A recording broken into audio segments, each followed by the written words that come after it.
The cosmic exception. The memo arrived at Ambassador Chen's desk with the bureaucratic equivalent of a nuclear detonation. Triple encrypted, priority flagged, and bearing the seal of the Galactic Council's High Arbiter. Chen's assistant, a young diplomat named Cato, delivered it with trembling hands. "Sir, it's from the Council. Regarding the incident." Chen sighed, running a hand through his silver-streaked hair. The incident had monopolized his waking hours for the past 3 weeks. He activated the holodisplay, steeling himself for another barrage of accusations and demands for reparations. Instead, what greeted him was something far more unexpected. By unanimous decree of the Galactic Council, effective immediately, all singularity manipulation technologies, colloquially known as black hole tech, are hereby restricted for use, development, and ownership exclusively by humanity and its representatives. Chen read the message 3 times before looking up at his assistant. "They're giving us exclusive rights. After everything that happened." Cato looked equally perplexed. "I thought they were going to quarantine our system." "Sir." "So did I." Chen activated the comm link to Earth Central. "Get me Dr. Eliza Morgan. Immediately." The incident that had catapulted humanity into this bizarre position of privilege had begun, like many historical turning points, with a tremendous mistake. Dr. Eliza Morgan had spent 15 years developing what she called microsingularity stabilization theory, a framework for creating, containing, and manipulating microscopic black holes. On paper, these tiny cosmic vacuum cleaners could revolutionize everything from waste management to energy production. In practice, most of her peers considered the work theoretical at best, delusional at worst, until she proved them wrong. The demonstration at Luna Base should have been a controlled exhibition for a handful of scientific observers. Instead, due to a clerical error of epic proportions, Morgan's lab had welcomed a delegation from the Trisolar hegemony, the first alien representatives to visit a human research facility. Ambassador Skitix, a towering arthropoid with gleaming compound eyes and ceremonial carapace engravings denoting his high status, arrived with a team of the hegemony's leading physicists. They had come expecting a tour of humanity's fusion research, an area where humans were laughably behind hegemony technology. What they witnessed instead was Dr. Morgan casually manipulating a contained black hole the size of a marble. "As you can see," Morgan had explained, unaware of the growing horror on her visitors' alien faces, "the quantum disruption field allows us to tune the singularity's properties. Watch as I adjust the Hawking radiation output." She twisted a dial on her control panel. The tiny black sphere hovering in the containment field pulsed rhythmically, emitting bursts of energy that the collection array converted to power, illuminating the observation room in a gentle blue glow. Ambassador Skitix's translator unit emitted a high-pitched whine as it struggled to convert his panicked chittering into English. Impossible. Catastrophe. Violation." Morgan had finally noticed something was wrong. "Is everything all right, Ambassador?" "You have us all." The translator finally managed before the entire hegemony delegation fled the laboratory. Within hours, the Luna Base incident had escalated from diplomatic faux pas to interstellar crisis. Emergency sessions were called across 17 sectors. The Galactic Council, a body that typically took decades to issue proclamations, convened within days. The reason for their panic became clear as humanity received its first comprehensive briefing on cosmic history. Apparently, black hole manipulation was not merely difficult. It was considered impossible by every known civilization. More importantly, attempts to create such technology had led to at least 7 extinction-level events across the galaxy's history. Most notorious was the fate of the Xanthi, a species from the Andromeda galaxy whose entire solar system had collapsed into a supermassive black hole during what their records called the final experiment. The resulting gravitational wave had destabilized neighboring systems and rendered a quarter of their galaxy uninhabitable. Yet here were humans, a species barely 2 centuries into their space age, casually manipulating forces that had decimated civilizations thousands of years more advanced. "How long have you been creating these microsingularities?" asked Counselor Nix Etra, the holographic projection of the squid-like diplomat hovering above Chen's desk. "About 70 years, give or take," Chen had answered honestly. The silence that followed was profound.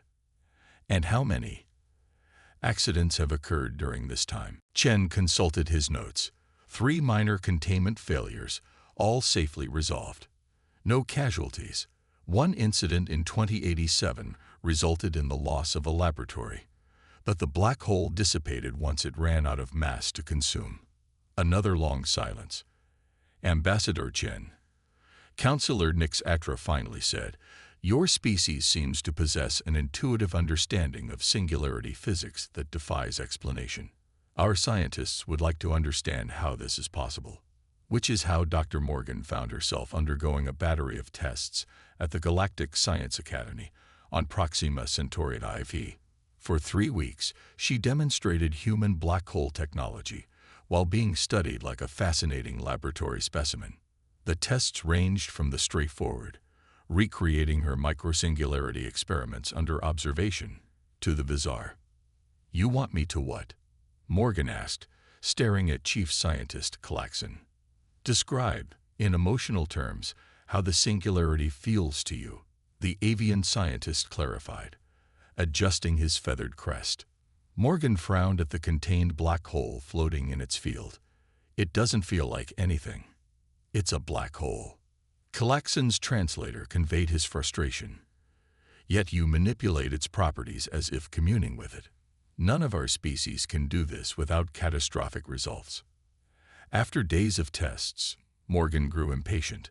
"Look, there's nothing mystical happening here. The mathematics are complex but consistent. I can teach your people." "We've tried," Klaxon interrupted. 3 of our most brilliant physicists attempted to replicate your algorithms. 1 is now in stasis with severe neural damage. The other 2 didn't survive. Morgan's blood ran cold. "That's impossible. The principles are sound. For humans, perhaps. For the rest of us, black hole manipulation appears to be uniquely, fatally unsuited to our neurological structure." The implications were staggering. Somehow, human brains were capable of intuiting and managing gravitational singularities in ways other intelligent species simply couldn't.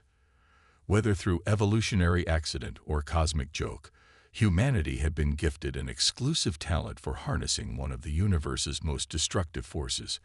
As the scientific investigation continued, political tensions escalated. Some council members advocated for humanity's immediate quarantine. Others suggested more drastic measures to contain the perceived threat. "They're afraid of us," Chen informed Earth's Security Council during an emergency briefing. A species barely out of its cradle, suddenly revealed to have unique control over forces that terrify civilizations thousands of years our senior. "Are they planning military action?" asked the European Union representative. Chen's expression was grim. "Several factions are pushing for preemptive security measures. In diplomatic terms, that's 1 step away from authorized genocide." "But we've done nothing threatening," protested the African Union speaker. "Dr. Morgan's work has peaceful applications." "Peace isn't the issue," Chen replied. "Power is. We've accidentally demonstrated potential military capabilities that frightened species who conquered the stars before our ancestors invented agriculture." Across the table, General Helena Santos of the United Earth Defense Force leaned forward. "Then perhaps we should show them why we shouldn't be threatened." Chen's objection was immediate. "Escalation would be catastrophic. They have technologies we can barely comprehend. And we have black holes," Santos countered, "which apparently terrify them." The silence that followed was heavy with the weight of human history. Millennia of conflicts where technological advantages were weaponized, often with devastating consequences. Finally, the Secretary General spoke. "Neither aggression nor submission is acceptable. We need a third path." He turned to Chen. What if we embrace this position, not as a threat, but as a responsibility? And so, as the Council deliberated humanity's fate, Earth prepared a proposal that would change the course of interstellar relations forever. Masters of the Void. The Grand Assembly Hall of the Galactic Council stretched nearly a kilometer in diameter, its vaulted ceiling displaying a real-time holographic map of the known universe. Representatives from over 300 spacefaring civilizations occupied tiered platforms that surrounded the central speaking floor like a massive amphitheater. Ambassador Chen stood at the center of it all, feeling very small indeed. The Council recognizes Earth's Ambassador Chen, here to address concerns regarding human singularity manipulation, announced High Arbiter Zol, a being of pure energy contained within an ornate floating vessel. Chen activated the holographic display he had brought. Above him appeared a three-dimensional image of Earth. Honored representatives, he began, his voice amplified throughout the massive chamber. 3 weeks ago, you discovered that humans possess a unique ability to safely manipulate gravitational singularities. This revelation has caused understandable concern. Murmurs of agreement rippled through the assembly. What you don't yet understand is why we developed this technology in the first place. The hologram shifted to show Earth's environmental systems. For centuries, our civilization struggled with pollution, resource depletion, and energy scarcity. These challenges drove us to explore solutions others might consider unconventional. The display showed Dr. Morgan's microsingularity waste processing system, a black hole device that could break down any material, from nuclear waste to microplastics, converting dangerous garbage into clean energy. Necessity drove innovation, but we recognize that with great power comes great responsibility. Chen nodded to his assistant, who transmitted new data to the Council's systems. We propose the formation of a new Galactic Regulatory Authority for Singularity Technology, GRAST. Under this framework, humanity would retain exclusive development rights for black hole technology, but with strict oversight from the Council. The proposal sent shockwaves through the Assembly. Some representatives reacted with outrage, others with cautious interest. Ambassador Skitix of the Trisolar hegemony rose on his hind limbs, mandibles clicking angrily. Preposterous. You propose to legitimize your dangerous tampering with cosmic forces. The hegemony demands immediate containment of all human singularity research. Others voiced similar concerns, the chamber erupting into a cacophony of translated protests. High Arbiter Zol's vessel pulsed with energy, calling for order. When the chamber quieted, a small, unassuming figure stood from the lowest tier. Elder Quilks of the Cerebriate Collective, one of the oldest species in the Council, seldom spoke at proceedings. The assembly fell silent in respect. I have observed 17 species destroy themselves with technologies they weren't ready to control, the ancient being's translator conveyed in a soft, melodious tone. I have witnessed 12 others survive similar transitions through wisdom and restraint. The question is not whether humans can manipulate singularities. They clearly can.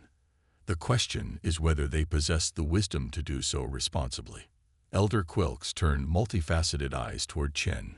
We request a demonstration, not of your technology's power, but of its purpose. The Council voted to allow a controlled exhibition. 2 days later, on an uninhabited moon in a nearby system, humanity presented its case.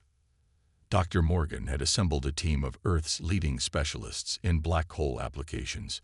Before representatives from 30 key Council species, they demonstrated technologies that defied conventional understanding of what was possible. A waste reclamation unit that could process toxic materials without residue, producing clean energy as a byproduct. A terraforming assist system that used microsingularities to manipulate atmospheric composition without harmful emissions. Medical devices that could target diseased tissue with unprecedented precision. Most impressive was the prototype gravitational propulsion system, a drive that created controlled space-time distortions, allowing for faster-than-light travel without the massive energy requirements of conventional warp technology. The efficiency improvements alone would reduce galactic energy consumption by 38%, Morgan explained as the alien observers recorded every detail, and the environmental benefits are substantial. The demonstrations continued for hours, each new application more impressive than the last. By the end, even skeptical representatives had fallen silent, their opposition replaced by thoughtful consideration. Ambassadors Kitix, however, remained unconvinced. As the final demonstration concluded, the hegemony representative approached Morgan directly, looming over the human scientist. "Impressive toys," his translator conveyed, mandibles twitching. "Now show us the weapons." Morgan frowned. "There are no weapons. Do not insult my intelligence, human. No species develops such technology without military applications." Morgan's expression hardened. "With respect, Ambassador, that says more about your civilization than ours." The standoff between them was tense until Elder Quilks intervened. "The human speaks truth, Ambassador Skix. My aides detect no deception. They have shown us only peaceful applications." "Impossible," Skix protested. "The strategic advantages are obvious," Morgan interrupted. "Of course we understand the potential military applications. We'd be fools not to. But we've chosen a different path." She gestured to the array of technologies displayed around them.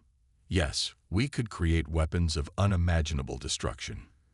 Instead, we've created tools for healing, rebuilding, and exploring. That is our choice, Ambassador. What does your reaction say about yours?" The question hung in the air, unanswered. 3 days later, the Council reached its decision. By a narrow margin, they approved a modified version of Earth's proposal. Humans would retain exclusive rights to develop and utilize black hole technology, but under strict oversight. A new regulatory body would be established, with representatives from both humanity and the Council working together to ensure safe implementation. More significant than the practical implications was the symbolic shift. Overnight, humanity had transformed from galactic newcomers to essential partners in the cosmic community. Their unique ability had become not a threat to be contained, but an asset to be cultivated. As Chen signed the final agreement, Elder Quilks approached him privately. "You understand the true significance of today's decision," the ancient being observed. Chen nodded. "The Council is binding us to them, making our success their success, and your failures theirs as well. Clever politics, Ambassador. Necessary survival," Chen corrected. "We're still infants compared to most Council species. We need this partnership as much as they do." Quilks's translator conveyed what might have been amusement. "Perhaps, or perhaps they need you more than you realize. There are forces in this galaxy that would make even singularities seem trivial by comparison. When those forces eventually reveal themselves, humanity's unique perspective may prove invaluable." With the agreement ratified, Earth entered a new era. Black hole technology became its diplomatic currency, opening doors previously closed to such a young species. Research outposts were established throughout Council space, each one combining human intuition with alien expertise. 5 years after the Luna Base incident, the first commercial black hole energy plant went online in the Proxima Centauri system, a joint venture between human engineers and cerebriate collective scientists. Its efficiency surpassed all existing power generation methods by several orders of magnitude. A decade later, the first long-range vessels equipped with singularity drives departed Earth, capable of reaching distant sectors in weeks rather than years. Humanity's expansion into the galaxy accelerated at an unprecedented rate, always accompanied by Council observers ensuring their unique technology remained within established parameters. Not everyone embraced this new order. The Trezolar hegemony, along with several allied species, maintained a cold diplomatic stance toward Earth. Military confrontations between human exploration vessels and hegemony patrols became increasingly common along contested borders. On the 15th anniversary of the Council decree, Ambassador Chen, now serving as Earth's first galactic senator, addressed the largest graduation class yet from the Black Hole Engineering Academy in New Delhi. "You inherit both privilege and responsibility," he told the assembled graduates. Our unique ability has opened doors across the galaxy, but it has also placed a target on our backs. Never forget that what we consider tools, others consider terrifying. The line between being valued and being feared is thinner than you might imagine. As human-developed technology spread throughout Council space, it transformed societies and solved problems that had plagued civilizations for millennia. Energy crises vanished. Waste management became trivial. Travel between distant systems, once the privilege of the wealthy, became accessible to ordinary citizens of all species. Yet beneath this progress lurked uncertainty. Humanity's meteoric rise from obscurity to indispensability had disrupted power structures that had remained stable for thousands of years. Ancient rivalries and alliances shifted as species positioned themselves either alongside or against the new human influence. In the highest echelons of the Cerebriate collective, Elder Quilks contemplated the changes humanity had brought to the galaxy in such a short time. The ancient being reviewed projections and probability matrices, considering potential futures with the patience of a species that measured lifespans in millennia rather than decades. They are catalysts, Quilks observed to the collective's inner circle. In less than a human generation, they have accelerated technological development across 17 sectors. Civilizations that stood still for eons now rush to adapt. Is this beneficial? Another elder inquired. Quilks's response was transmitted directly to the Circle's shared consciousness. They have awakened the galaxy from stagnation. Whether for good or ill remains to be seen. But I suspect when the Ancient Ones return from the void between galaxies, they will find us changed in ways they never anticipated, perhaps even ready. The message sent ripples of disquiet through the collective. The Ancient Ones were seldom discussed, a threat so distant and powerful that most species had relegated them to myth and legend. Quilks turned sensory organs toward the distant stars, where human vessels now traveled routes once thought impassable. One species allowed to own black holes, a cosmic exception that may yet prove our salvation.